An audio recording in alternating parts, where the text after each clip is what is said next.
Salam əziz dinləyicilər, hər vaxtınız xeyir olsun. Bizim bugünkü mövzumuz olacaqdır Fransa 11-16-cı əsrlərdə hissəsi. Ümid edirəm ki, hər kəs üçün sadə bir video izah olar. Bunun üçün əlimizdən gələni edəcəyik. İlk öncə danışırıq Fransa 9-11-ci əsrlər hissəsində. 9-11-ci əsrlər biz bilirik ki, Avropada feodal dağınıqlığı dövrüdür, o cümlədən Azərbaycanda da.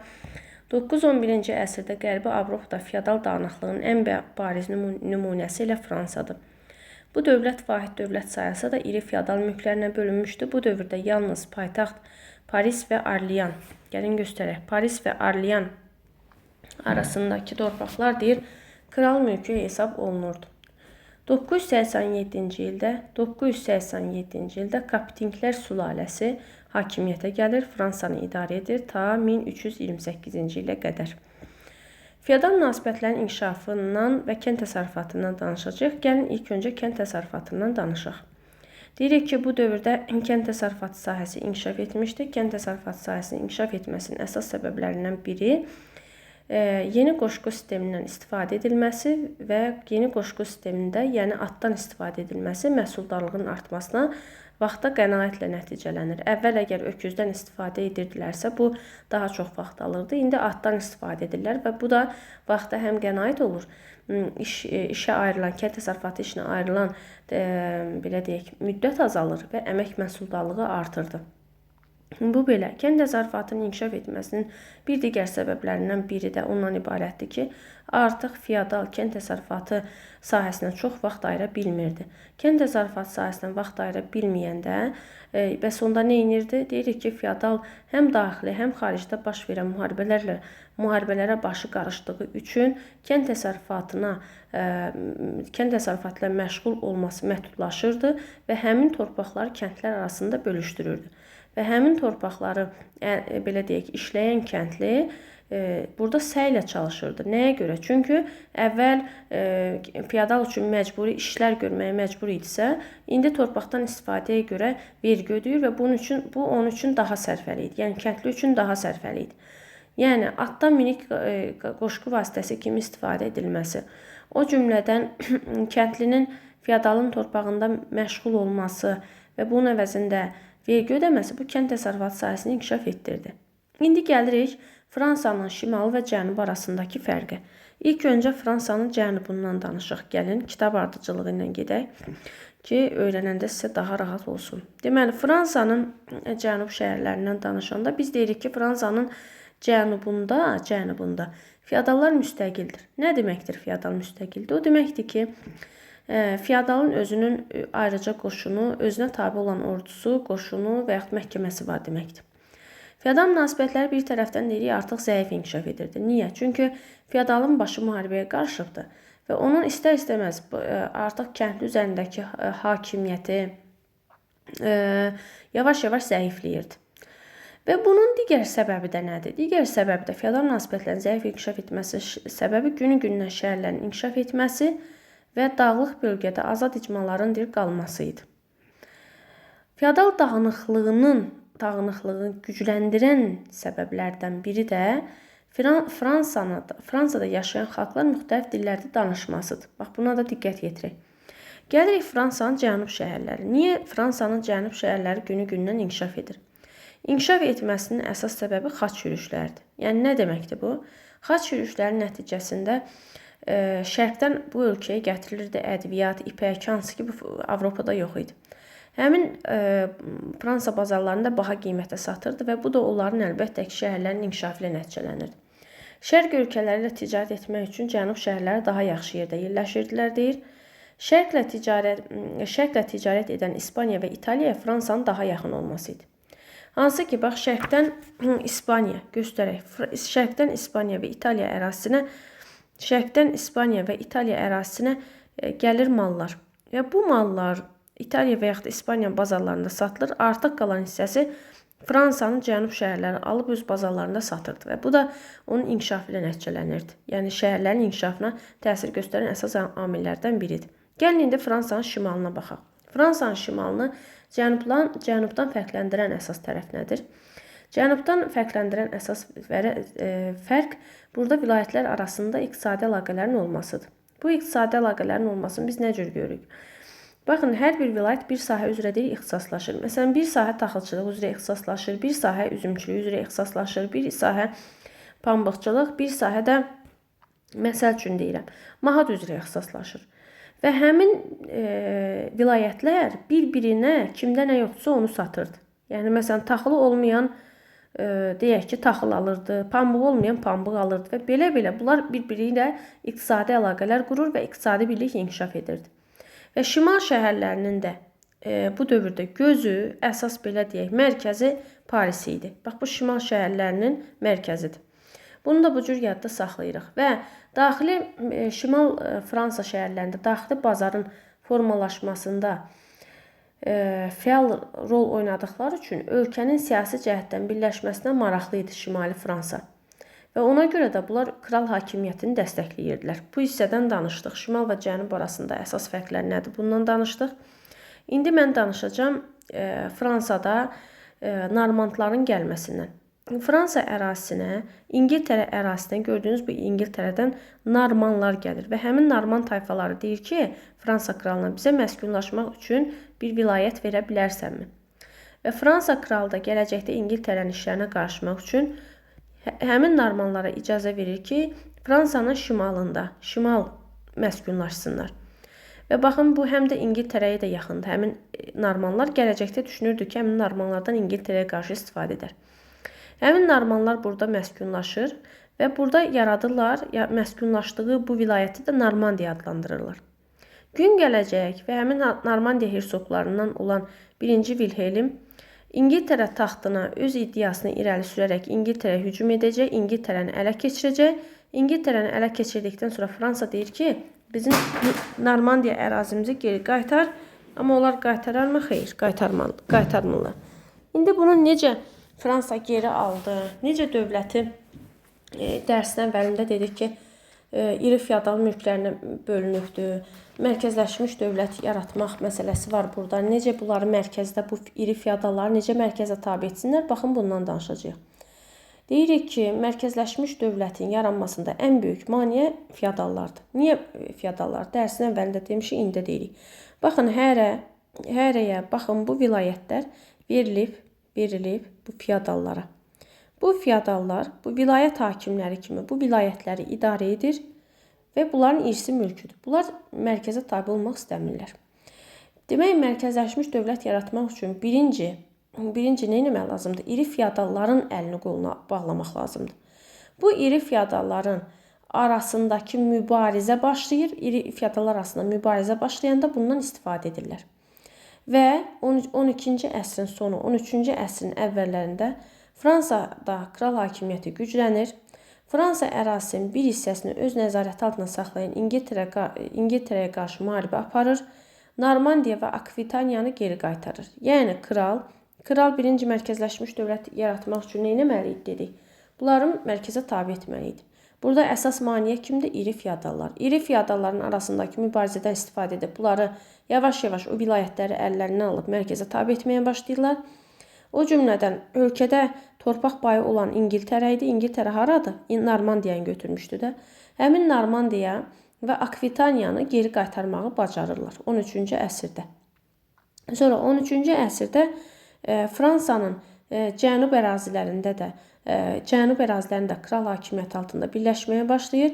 Bu dövrdə İngiltərənin işğalı altında olan Tulusa qraflığı da birləşdirilir. Yəni Tulusa qraflığı birləşdirilir. Artıq krallar öz mərkəzi hakimiyyətini gücləndirmək üçün, mərkəzdəki hakimiyyətini gücləndirmək üçün islahatlar keçirir. Hər bir vilayətdə yerli pullarla yanaşı mütləq kralın pul vahidi istifadə olunmalıydı. Baxın, bu birləşdirilmənin əsas rol oynayan məsələdir. Yəni birləşdirilmədə əsas rol oynayan məsələ krala aid olan vahid pulun olması idi. Sonra kral məhkəməsi yaradıldı. Mərkəzi hakimiyyətə tabi olan ərazilərdə kral məhkəməsi yaradılır və bu ali məhkəməyə çevrilir. Mərkəzi hakimiyyətlə yerli hakimiyyət orqanları arasında xüsusi kral müfəttişlər təyin edildi. Deməli, nə yaradıldı? Vahid pul. Yəni bu iqtisadi birliyi və yaxud da ki ölkəni birləşdirmək üçün vahid pul yaradıldı. Sonra digər nə yaradıldı? Kral məhkəməsi yaradıldı. Kral məhkəməsi vilayətlərdə yaradıldı və vilayətlərə mərkəzə belə deyək, mərkəzə tabe olan, mərkəzlə əlaqə yaradan xüsusi kral müfəttişləri göndərildi. Xüsusi kral müfəttişləri. Bu cür artıq birləşdirmə prosesinə başlayır Fransa. Biz indi bu krallar içərisində 4-cü Gözəl Filipin dövründən danışacağıq. 4-cü Gözəl Filip 1285-1314-cü illərdə hakimiyyətdə olmuşdur. O, əsasən burada gəlin baxaq Flandriya. Baxın, Flandriya əslində elə baxın, Fransadan asılı olan bir ərazi olubdur. Baxın, Flandriya buradadır. Bu Flandriya qraflığını birləşdirməyə cəhd göstərir. Özünün asılı vəziyyətə salmış, aramsız müharibələrdə çoxlu pul tələb etdiyi üçün 4-cü Gözəl Filip müharibələrə çox pul xərcləndiyi üçün vergilər təyin edir. Hətta bu vergiləri kilsə üzərinə də vergilər qoyur və Roma papası ilə 4-cü Gözəl Filip arasında bu münaqişə ilə nəticələnir. Əlbəttə ki, kilsəyə vergi qoymasın papa qəbul etmir və gələcəkdə 4-cü Gözəl və papa mübarizə aparacaqdır. 4-cü Gözəl Filip də papaya qarşı mübarizədə dövlətdə olan sirklərdən kömək istəyir. Yəni, burada sirklər deyəndə ölkədə sözü keçən ruhani, zadəgən və varlı şəhərlər. Varlı şəhərlər bunlardan ibarət, bu dövlət bu sirklərdən ibarət 1302-ci ildə baş ştatlar çağırır. Baş ştatların tərkibi ruhani, zadəgən və varlı şəhərlərdir və bunların köməyi nəticəsində 4-cü Gözəl Filip Roma papasını məğlub edir. Və 4-cü Filip qalib gələrək Roma papalarının özünün asılı vəziyyətə salmağı bacarmışdı. İndi biz danışacağıq 100 illik müharibədən. 100 illik müharibə 1337-1453-cü illəri əhatə edir. 100 illik müharibənin başlamasının əsas səbəblərindən biri ondan ibarətdir ki, Flandriya uğrunda rəqabət idi. İngiltərə kralının hakimiyyəti altında olan Cənubi-Qərbi Fransa əraziləri uğrunda mübarizə və Fransanın bu əraziləri tutması idi. Və ən əsası da İngiltərə kralının Fransa taxtına olan iddiası idi. Məhz bu səbəblə 100 illik müharibə başlayır 1337-1453-də. 100 illik müharibə dövründə İngilis qoşunu daha yaxşı təşkil olunur. Ağır silahlı süvarilərdən istifadə edilir. Əsasən kəndlərdən və piyadalardan ibarət olur. Və burada vahid bir komandanlıq olur. Amma Fransada isə vahid komandanlıq olmur. Kral yalnız öz dəstəsinə komandanlıq edirdi. Və cəngavərlər öz hərəkətlərini oxçularla əlaqələndirmək istəmirlər. Bu səbəblərin hər birində dedik ki, nəyə görə İngiltərə daha çox üstünlük əldə edirdi 100 illik müharibədə. İndi 100 illik müharibə 1337-1453-cü il aralığında baş verən müharibələr 1346-1356 döyüşləri və 1415-dir. Baxın, bu üç döyüşün üçündə də fransızlar məğlub olub, ingilislər qalib gəlmişdi. Burada 1356-cı ildə hətta Fransa kralı əsir düşmüşdü. Yenə də burada məğlub olmasının əsas səbəblərindən biri vahid komandanlığın olmaması idi. 1415-ci ildə isə 1415-ci ildə ingilislər qalib gələrək Fransanın şimalını tutdu. Bir də burada 46-56-1415 100 illik müharibə dövründə Fransa İngiltərə arasında baş verən müharibədə kim qalib gəlib deyəndə deyirik ki, əlbəttə İngiltərə qalib gəlmişdi. İngiltərə, bir də burada bu müharibələrin gedişində 1360-cı ildə İngiltərə Fransa ilə ağır şərtli müqavilə bağlayır. Bunu da yadda saxlayaq və 1420-ci ilin sonlarında İngiltərə artıq Arliyanı ələ keçirmiş olsaydılar, Fransanı həm şimaldan, həm cənubdan nəzarət altına almış olacaqdılar. Lakin Arliyanı mühasirədən azad edən və yaxud da mühasirəsini təşkil edərək 100 illik müharibə dövründə dönüş yaradan Arliyanın Fransa ərazisindən ayrılmasının qarşısını alan Janna d'Arc idi. Və Janna d'Arc 1429-cu ildə Arliyan ətrafında qələbə qazandı. Və Janna d'Arc'ın bu qəhrəmanlığı fransızların qələbəsi ilə nəticələndi. İngilislər Arliyanı tuta bilmədilər. Əgər Arliyanı tutsaydılar, həm şimaldan, həm cənubdan belə deyək də ingilislər Fransanın mühasirəyə alacaqdılar. Kral bu Janna d'Arc'ın nüfuzundan qorxur, narahat idi və 1430-cu ildə ingilislər Janna d'Arc'ı əsir alır və bu zaman kral heç bir cəhd eləmir ki, onu geri qaytarsın və Janna Dark ingilislər tərəfindən cadugərlikdə ittiham olunaraq edam olunur. 1453-cü ildə müharibə yekunlaşır. 100 illik müharibənin nəticəsində Fransa qələbə qazanır. Baxın, 3 müharibədə İngilis qalib gəlsə də sırf Orleanın azad edilməsindən sonra artıq böyük bir dönüş nöqtəsi olur fransızlar üçün və 100 illik müharibənin sonunda da elə fransızlar qələbə qazanır. Yalnız və yalnız Kale limanı ingilislərin əlində qalır. Ümumi düşmənə qarşı xalqın birliyi daha da inkişaf edir. Əlbəttə ki, bu həm Fransaya mənfi təsir göstərəcək bu müharibə, həm İngiltərəyə, çünki 100 il müharibə baş verib. İqtisadi baxımdan Fransada zəifləyir, təsərrüfat tənəzzül uğrayır. Bu ingilislərə də aid olacaqdır. Ümumilikdə müharibəni Fransa uddu artıq. 100 illik müharibə dövründə 1358-ci ildə Fransada baş verib Jaklar üsyanı, İngiltərədə baş verib Attalyer üsyanı. Yəni cəmaatın günü-gündən güzaranının pisləşməsi əlbəttə ki, üsyanlarla nəticələndi. 100 illik müharibə dövründə Jaklar üsyanının Fransada baş vermə səbəbi vergilərin artırılması, kəndlərin vəziyyətinin ağırlaşması idi. Və feodallar kəndləri danışıqlara dəvət edərək hiylə yolu ilə üsyanı yatırmışdılar. Üsyan yatırılsa da feodallar uzun müddət vergi artırmağa cürət etmədilər.